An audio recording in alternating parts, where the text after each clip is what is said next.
Now, a couple of weeks back, on the 26th of July, to be precise, we hosted Professor Elijah Omwenga. He's the acting vice chancellor of the Open University of Kenya, and we were talking about this Open University, this big concept of actually having an open university for strategic interests. It's a government-run facility. Its headquarters at the Konza Technology Park, a city, but you can learn through the Open University from wherever in the world. Right now, some 3,300 students are admitted here. 10,000 had signed up for courses, enrolled 1.4 thousand students. Several courses, several programs, and we said, okay, this is a completely new concept and we want to understand more about it. So come back. He's back. Professor Elijah Omwenga, Acting Vice Chancellor, the Open University of Kenya. Good morning. Good morning, sir. How are you? I'm fine. Good to have you back. Thank you so much for the opportunity. Karibu tena. CT will obviously welcome you with the day's proverb. So he has been giving us proverbs from landlocked countries. And this week you're in? We are in the Central African Republic. Mm-hmm. Yes. If you show off your strength, battle will find you. If you show off your strength, battle will find you. Prof, interpret this one for us. Oh, thank you so much for that proverb. Now, I look at it as a way of addressing both individual and collective challenges, because strength is associated with possibly success and solving challenges or problems in the society. And therefore, people will look up to you to address issues that bedevil the society. And therefore, at the Open University, if we have shown the strength that we have, we are ready to address some of the challenges in this sector and even beyond. I'm also looking at strength being an hegemonic, trait that human beings should exhibit from time to time for different purposes. We should be there for each other, and whenever that opportunity arises, we take it up. Thank you. Okay. So this one, you're looking at it from a positive side. Other guests earlier were looking at it from the other side of, be careful, be cautious. Yours here, you're saying, show off. It's a good thing, and be ready to deal with what comes after showing off. Not exactly. Not exactly. Because strength, it's not about showing off. It's about being recognized. And if you are looking at it from that negative perspective, certainly the challenges will be unsurmountable. And showing off doesn't mean that you go out there and talk about it, but you can exhibit that and it's recognized. But I do agree with you from the other perspective, then you will have more than you can chew. So it has to be one with respect, one that comes with a clear mind that it's solving challenges in the society. That's how I looked at it from that positive perspective. Yeah. But one doesn't have to show off. One doesn't have to go to the rooftop and talk about what you do. One doesn't have to go advertising your strength. It should be obvious, observable, and recognized from even your humility. Doctor, surely. Why then do we have CVs? What do CVs do? Thank you for coming to my aid. CVs. A CV is to indicate what you can do. It's not necessarily to show off, but to give a record of one's strength in order to be given an opportunity to serve. Because without one talking about what you can do, then one may not be recognized. One may only, even the Bible says, if you have some light, don't put it in the Under darkness. Abushu. Yes, you have to give it for others to get the light and do something. Thin line, isn't it? Between actually letting something be known, publicizing it, and showing off. Yes, and I wouldn't like to use the word showing off, but rather to look at it from a very positive perspective, like the CV you mentioned. Yes. If you're doing a good CV, you check and see who are the best CV writers online, what are the examples of good CVs, and you learn from there and create an impression. To do so, you're not showing off, but you are demonstrating what you can do. There's a small difference, though, and you're right in that. When you're showing up, there's a phrase we use, it's in your face. You're actually being told in not very subtle terms that you are better than they are, and that it doesn't end there, that you're not as good as them. Yes. That is the negative element of it. Correct. Yes. Thank you. So, Prof, the last time you were here, you introduced us to the Open University of Kenya, Yes. the entire concept. And this was the government saying we want to have a university for strategic interests to revolutionize higher education in the country. Yes. And how it's offered.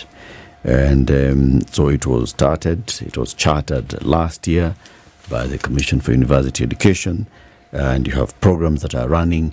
And it told us the difference between the Open University and the other brick and mortar universities basically is a number of things, which include access, which include the flexible payment terms and flexible even education terms.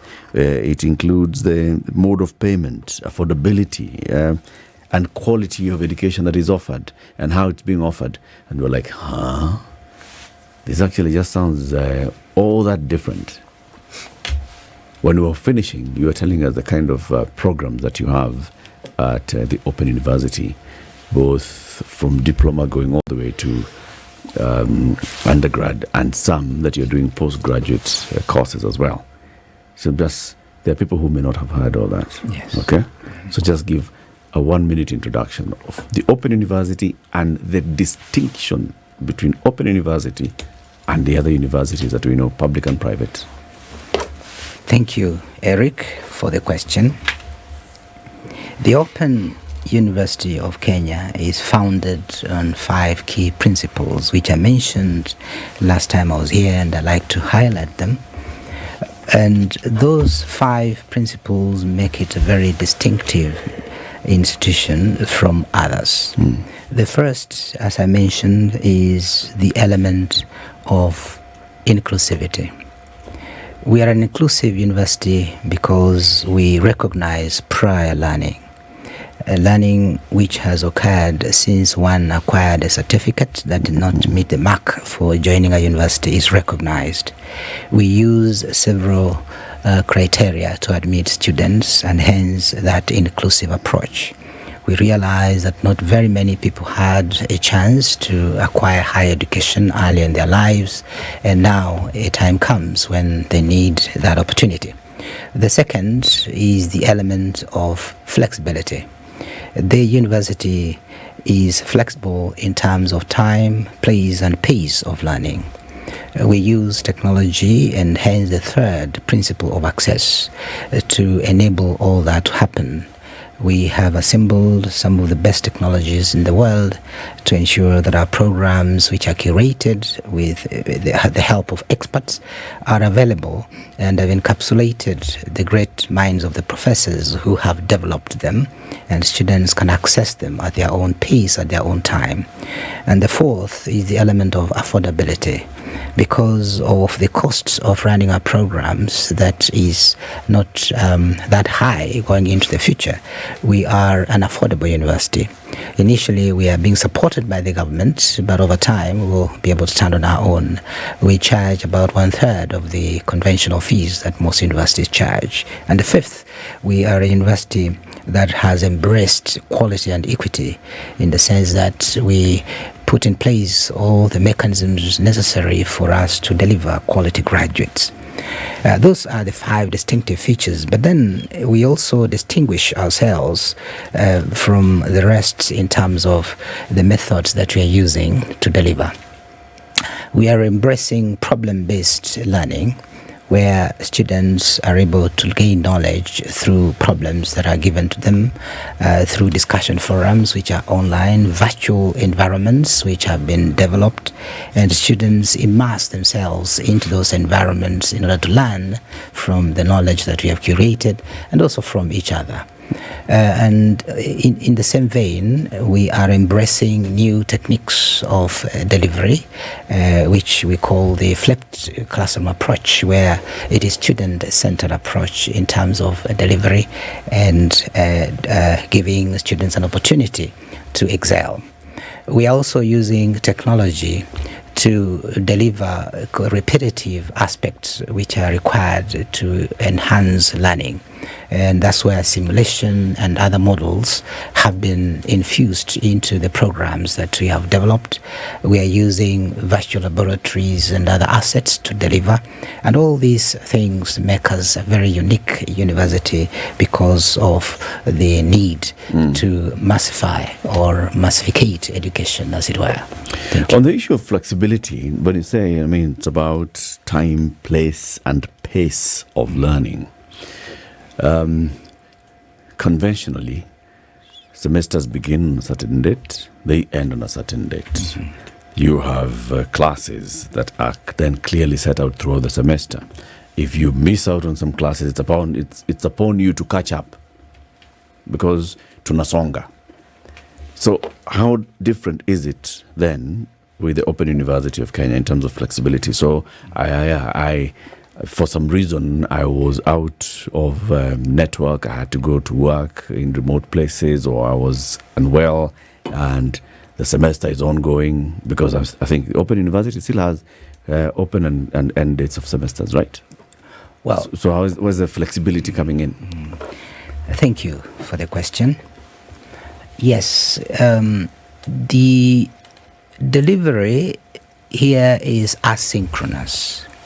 Asynchronous means the time of learning and the time of delivery of content are not necessarily synchronized. And we have therefore packaged our programs to be available on their own. As I've said, we have curated this. We have encapsulated the lecturers or the professors into these modules or programs so that they are available for the student to access them at their own time and their own comfort. That's the first element of flexibility. The second is in terms of what we call flexible cohorting of our students. And here, the continuous process of enrollment is given that particular weight, so that students who want to come to the university don't have to wait until the so-called beginning of a semester. Mm-hmm. We enroll you, you start the process of learning, we cohort you using maybe 5 or 10 students that have come on board, and we process you continuously until the time you are ready for exams. The third element, which is the element of flexibility, is the examinations on demand. We allow students who are ready to take exams. For instance, in the first semester, or rather the first, I call it semester for purposes of engaging the public, the students who sat the exams at the end of the 15 weeks and felt that they needed to come back and resit for various reasons, we gave them an opportunity. Those who were not ready at that particular time, we also gave them an opportunity without any sanctions whatsoever. That is part of the flexibility. Examinations on demand. And in a few weeks' time, we are also going to offer another set of exams. We have developed a very rich data bank of exams where we are able to create examination papers or examination items within the period required, going through a very rigorous quality assurance mechanism. Also, Lectures which, for very good reasons, must be offered at asynchronous mode, especially at the beginning of the semester. Some of the students are young who have just joined from high school, and they need to be handheld, to be supported to e-learn, to be supported to appreciate the whole concept of individualized instruction. And these young people, we give them initial lectures which are synchronous in nature. So those who have the time are welcome to join those synchronous, or rather online activities, where the lecturer or the professor comes to explain the critical concepts involved in that particular program. But then those who didn't have the opportunity to come on board, they will access this content through a recorded database, and at any one moment when they're ready, they go there and access the lectures. And also the recording enables the students to have what we are looking at, repetition of the same thing, in order to enhance or reinforce the process of learning. If you're told one thing more than once, we believe from educational principles that the chances of you retaining that knowledge is higher, and therefore the recording is looking at that educational concept of repetition in order to enhance retention of the content that is being provided. So for you as a student, essentially, are we saying at the Open University, the time is really in your hands to then be able to do what you need to do when you need to do it, because you have recorded lectures and things like that? Then you will log in, essentially, quote unquote, when you're ready. So is the time really up to you? Or are there, like Eric was saying, is there a set, you have a set semester, for example, in what I want to call conventionary way of university education? The semester starts on said date, ends on another date. There's a midterm exam, there's an end-term exam, or end semester exam. Is it different from that? Thank you for that question.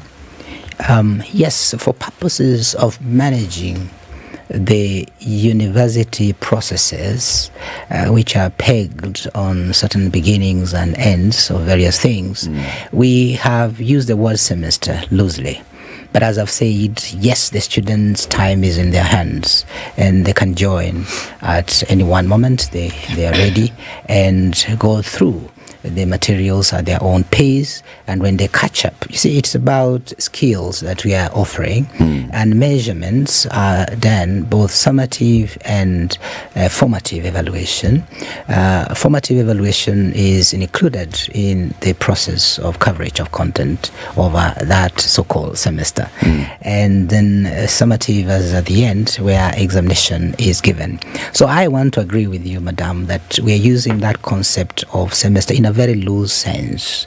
But I want, in a practical sense, students are enrolling from week to week, and we cohort them accordingly and take them through the process. So it is a very delicate balance that we are drawing here. And our lecturers must be alert whenever students come on board. Then they use that cohorting. We are using about 2 weeks. 2 weeks as a process of cohorting the students, and is working pretty well. Every 2 weeks, if you have sufficient applicants and admissions, then you can have a cohort. We can have a begin date. You're right. We can have a begin date. So 1 year, you could have different first-year cohorts. Yes. Taking the same program. That's right. In the same year. That's right. There are those who joined on first 2 weeks of January, and those who joined on the third 2 weeks of March. Yes. And they're all in first year. They are in first year. Doing the same thing. Yes. Are they going to graduate on the same day? Good question. You see, graduation is at when you have satisfied the Board of Examiners in the Senate in order for you to be awarded a degree or conferred a diploma. And that is about the modules that you've covered. And we are following every student using our technology almost individually, so that when you have finished your first module, then you proceed to the second, the third, until maybe the 11th module of a specific course. Then you're given the next modules for you to progress on. And we are also using modular approach, so that students can come and register for a few courses. You don't have to register for everything if you're not ready. And each course is organized into modules, and approximately 10 to 11 modules per course. So you proceed the next module when you have satisfied the lecturer or whoever is in charge of that particular course that you've sufficiently covered the knowledge, you have gotten the skills required, and then you can proceed on the next module. And that's one way of ensuring quality, so that students don't just run all the way until the end and they're not able to pass their own button the next set. So how many graduations do you have in a year? One for now. Okay. You see, we just began last year. We just 1 year old this month. Is it at the end of the year, the beginning of the year? This year, we are having the first graduation, November, towards the end of November.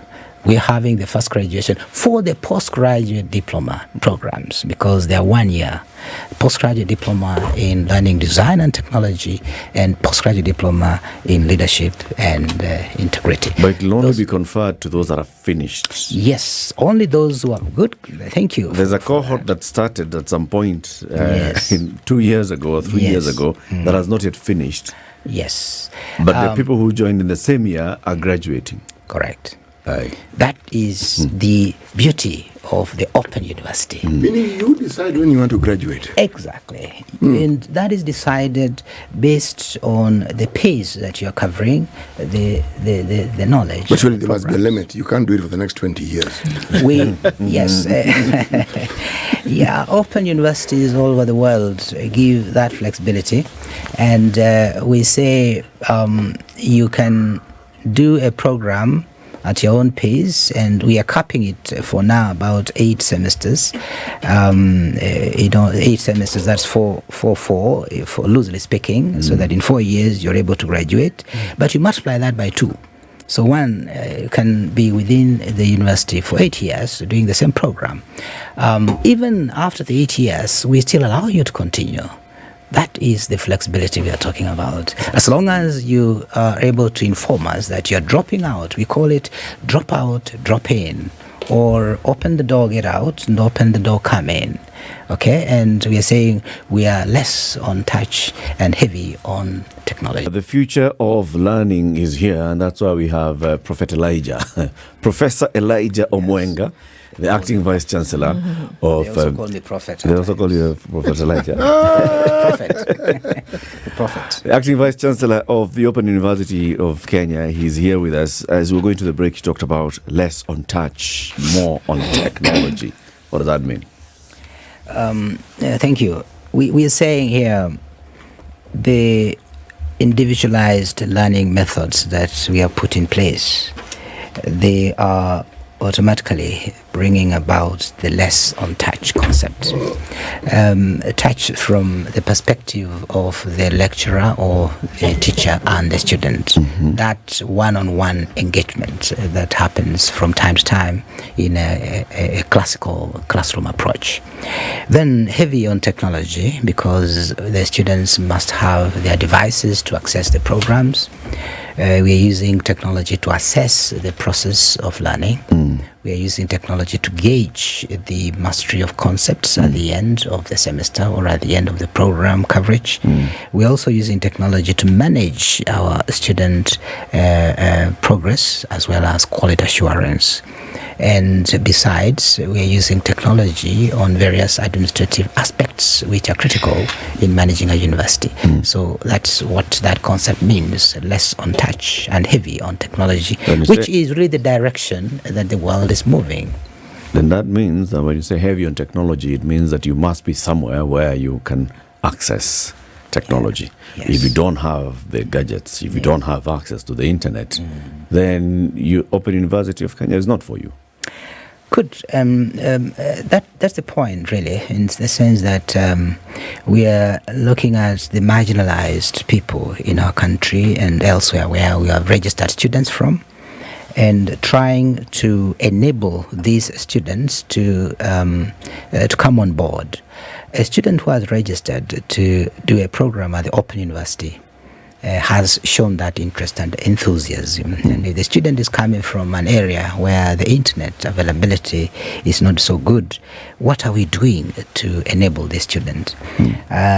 We are engaging with the service providers. We are already in discussion with them on areas such as using low internet connectivity approaches, where these students, even if they are on 3G, they are able to access the content in a whitelisted database mode, so that you're able to log in and access the content which may have been delivered earlier and made available at different moments, not necessarily at the same time that it is available on the background.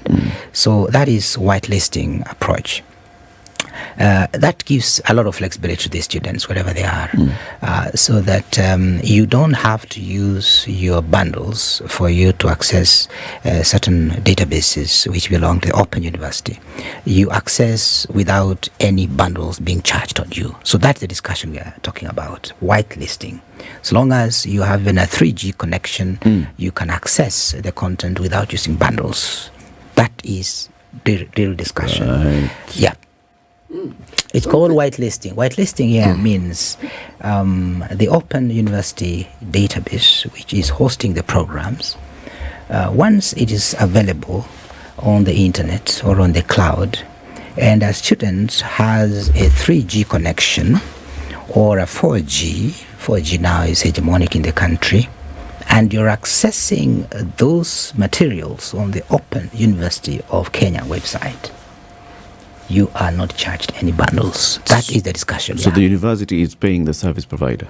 We are not necessarily. It is part of giving back to the society and part of give and take. If we are, for example, using the technology of this particular institution or other company, in terms of giving other services to the university at a global scale or at another scale, then what is it that we are getting from this service provider?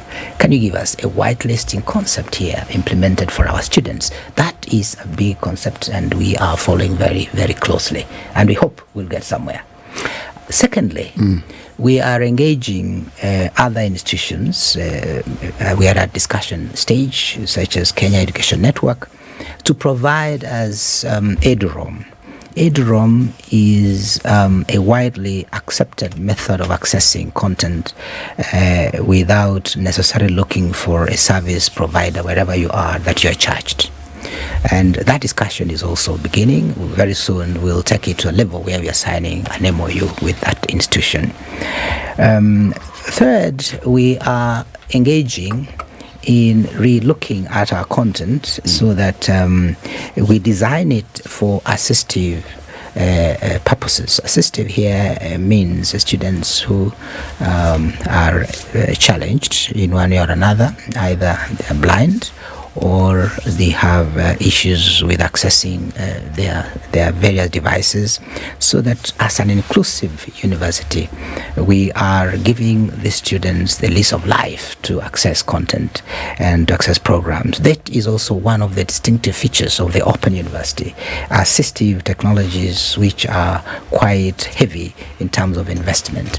And I'm happy to report that we are engaging with partners such as USAID and others to help us in addressing that issue of assistive technologies for the less fortunate in our society. And also what I call flexible payment methods. The issue you asked, the question you asked. How are we assisting the less fortunate in our society, or those who are not financially endowed? We are employing a flexible fee payment approach, so that a student who has enrolled doesn't have to pay the full fees, which is, as I've mentioned, just 1/3 of the conventional fees that is charged. You just pay a quarter of what is due for the semester, and you start your classes. And over time, within the period of the flexible mode of study, you finish your fees. We even allow students with good reasons to sit for exams as they clear their fees. We are a very affordable, flexible, and available university to the Kenyan people. So for us, flexible mode of fee payment is one area of addressing those challenges of the marginalized or the less fortunate in our society. But there's another point that we are talking about during the break with City here. How are we addressing the issue of certain programs which may not be amenable to e-learning or technology? And I want him to pose that question so that we are able to address it, if you may. Yes, with reference to the myriad courses that are offered in an open university, and though this open university, what are some of the traditional courses that you are limited or you are hindered at the moment from actually providing? And what plans do you have to ensure that those limitations are overcome so that they can actually be provided? Yeah, thank you. Before a program is mounted, it has to go through a quality assurance process, which includes approval by the Commission for University Education and, in some cases, accreditation from certain bodies. If you are offering an engineering course, you need to engage with the Engineering Board of Kenya. If you are offering nursing, you need to engage with the Nursing Council of Kenya to give credence to the program once it has been approved by the Commission for University Education. So if you are offering, for example, Bachelor of Education programs, you need to adhere to the guiding principles by the Teacher Service Commission, which is a regulator in that sector. And such programs, we are slowly bringing them on board, and we're beginning with nursing. Nursing is a program that has been built as needed by our country and even partners abroad. And we are engaging the various partner institutions, we call them sister institutions, to help us when we need to have students on internship or carry out the practical aspects of the course.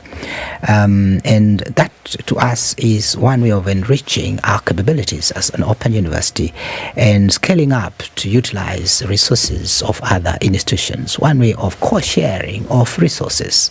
And we're looking at it very positively, that idle or underutilized resources in other institutions, we are ready to use them. Is like in other institutions? Yes, in other institutions. And we're already in discussion because you will see an institution which is offering a course and they are having a break and students are not in session. Right. The laboratories are idle. We want to use those laboratories. It's like having internet bandwidth which is lying idle at night. And for us, we are engaging the students during that moment using that idle resource. So effective utilization of our capacities in our institutions, we are ready to utilize that. And also in another area like virtual learning approaches or virtual laboratories, which we have also invested in and continue to invest in, simulations and other technologies such as gaming, which is a way of enhancing the process of learning. But practically, Prof. Yes. Let's say you're offering a program on mechanical engineering, right? That would require some practical time, for fabrication, for testing of materials. You need time in a lab, in a workshop, right? How would you be able to offer this via e-learning? Must I be in a certain area, or must I have access to a close proximity to a certain lab or a certain workshop somewhere? Thank you for the question. The Open University of Kenya is beginning from some humble beginnings. We are not going to offer everything at the same time. We have enough already. We are dealing with a lot of courses, a lot of programs which are of interest to our students, our partners, our friends out there, including our parents. And we are not yet even scratched the surface of those programs in artificial intelligence, data science, business and economics, entrepreneurship, machine learning, all technology-heavy programs, cybersecurity, which we are already offering, others planned for in November. So we are beginning there courses which do not require immediate engagement of the partners in MOUs. And that's why we're already having 1,400 students enrolled without having those other partners on board. However, just to answer your question, yes, it is true that you can offer mechanical engineering using technology very effectively, simulations and other mechanisms which are in place now. But we at the Open University will require that we get into another notch level higher, where besides those technology supported mechanisms of delivery, we also shall require students to have a practical aspect in order to enhance the skills that we are offering. And as I've already mentioned, we will be very intentional and surgical on the programs we are offering so that our quality of the graduates is not in question. If we feel that our technology or our method of delivery is not yet at a level where such courses which are practical heavy can be offered, then we don't offer them. We only offer programs that we are certain that our capabilities is assured, the quality is guaranteed, and our students will be happy and talk about the Open University as we scale through and enroll more and more students. We will not falter on that aspect of quality assurance. So I know you touched on this before, but when we look at the concept of virtual learning, it would appear as though it's a preserve for people who are, able financially only, right? And then when we look at issues of the university funding model and what the Presidential Working Party on Education Reforms did during last year, is that they now demarcated people who were able to then pay certain fees into certain categories, and that would depend on whether you then got a loan grant, whatever that may be in terms of assistance. How do these two touch on each other with Open University when we talk about the funding model? At the same time, we're talking about if you're going to have to use technology for education, you have to have been, one would say, enhanced financially to be able to do that. So how do these two come to play at the Open University? Thank you, Madam, for that question. On the contrary, the Open University is addressing the issue of affordability. And that is a premise on which it is chartered, a specialized university for strategic interests. And the strategic interest here is affordability, access, and inclusivity, without leaving any child or anyone who wants higher education behind. And education is not a preserve of the rich at all, especially the Open University. It is an equalizer, which, according to the Presidential Working Party, who went around collecting views, they realized that higher education was becoming unaffordable. It was becoming expensive. There was a debt of 140 billion that had not been paid based on the less money that was being remitted to universities under the differentiated unit cost. And out of those views and the wisdom of the president, the new funding model was established. This model is addressing the element of affordability, the element of equity, and also quality. And if you look at how it has been structured, the 6 bands, where band 1 is for those who are really very needy and require funding, the government gives you a scholarship of 70%, and you have a loan of 25%, with 5% being shared by the parent, which is called the household. And the band 2 gives you an opportunity to apply and get 60% of the loan and 30% or 60% of the scholarship and 30% of the loan. And band 3 is 50% of the scholarship and 30% of the loan, 20% household. And band 4 is 40% scholarship, 30% loan, and 30% household. And band 5 is 30% scholarship, 30% loan, and 40% household. I'll give an example. Bachelor of Arts, on average, universities are charging 122,400. The household the student or the parent is going to pay 6,120,000 Kenya shillings only per year. So per semester is about 3,000 shillings, which you're supposed to pay. The rest is given to you by the government. If it is medicine, which is another very important program that we offer at the university, is 612 on average, 612,000 on average, and the household in the conventional universities, and the household is paying 30,600 per year. That's in band 5. In band 5, and average is about therefore 15,000 shillings per semester. So quite affordable indeed here, and that is addressing the issue of affordability as per your question, madam. And the new funding model was specifically meant to ensure that access to education is not a preserve of a few, but affordable by everybody across the strata in our society. And for us, particularly the Open University, we are happy with this model because it is going to help us have more students from different backgrounds. Those who are able will pay a little bit more. Those who are not able, based on the mean testing instrument, a very accurate mechanism of gauging the students' capability. And out of that, students will be banded, and the banding will then give you an opportunity for a loan or scholarship or a household amount to pay. So in a nutshell, it's a good model that differentiates us as per who we are in the society in a very positive sense. Question, teacher, question. How much do the conventional universities charge for a bachelor's in data science? Yeah, thank you for that and question. And then how much does the Open University charge? Because you said it's a third. Yes. So, a conventional university,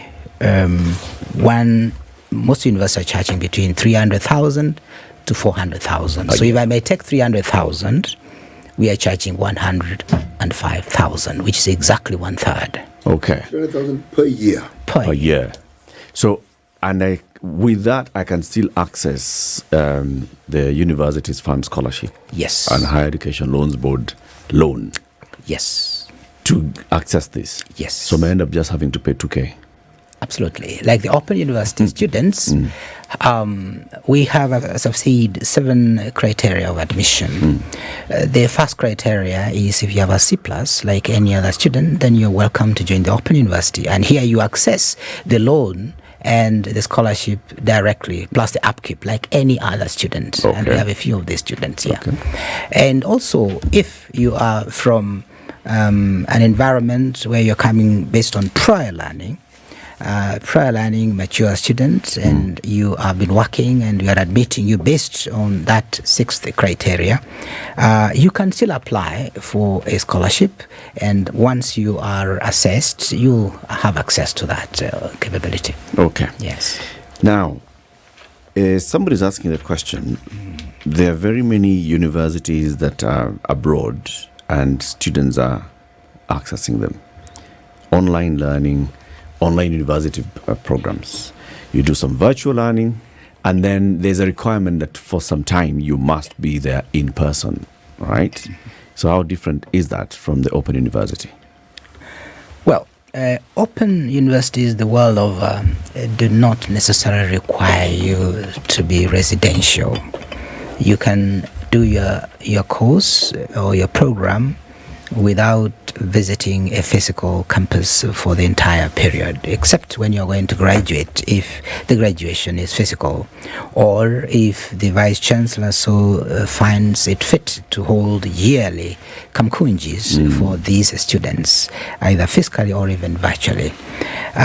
Some of the universities, which are, like I know University of Warwick in the US is not an open university, but it has a blended mode of instruction. So we must differentiate between fully online, blended, physical, and other modes of study. The question that you've asked, I think, is about blended mode of learning, where students are required to cover certain parts of the content off campus and cover the rest, maybe 1/3 of the year on campus. That is blended mode of instruction. We are bringing individualized learning, augmenting it with physical classroom approach. At the Open University, we are fully online and only require students to go out there during internship where they have their touch with the environment they will be working in, or when we want them to have extra practical skills using our partner institutions that we'll be signing MOUs with. A degree or a diploma from the Open University of Kenya is recognized by the certification authorities in Kenya. Yes. Is it recognized internationally?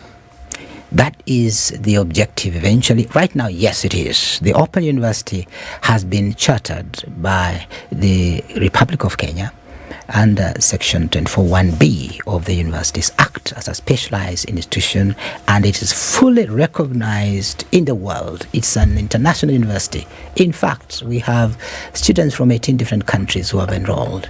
A student from, for example, Britain, where we have some, cannot enroll into this university if he or she is not assured that the university is accredited by the Commission for University Education in Kenya.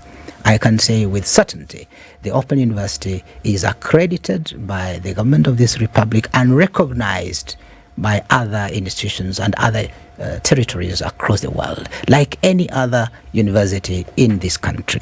Okay. So diplomas, undergraduate degrees, postgraduate degrees, masters and doctorate degrees, and postgraduate diplomas as well being offered. Yes. Where can one get the suit of the current courses being offered? Very well. You go to the website ouk.ac.ke,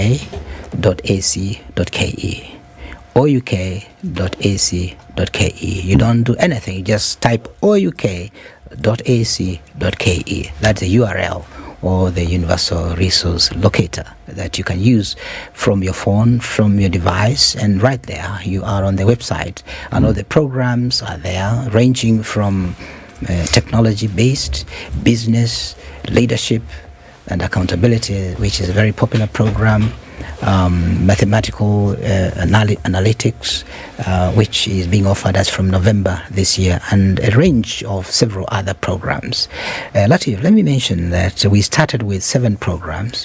We would have had 8, but the 8th program, Agriculture and Biosystems Technology, was shelved in order to prepare ourselves for the practical aspects that the students need. That's how serious the Open University is. Even though it was approved by the Commission for University Education, we had to shelve it until we are ready with those institutions where the students will carry out their practicals. We are also having 19 new programs, which I mentioned last time, as spanning through from artificial intelligence, machine learning, computational mathematics, and modeling, all of them being offered hopefully from November once they are approved by the Commission for University Education. Prof, once again, thank you very much for joining us today. And you've shed a lot of light on this Open University. Again, that URL is ouk.ac.ke.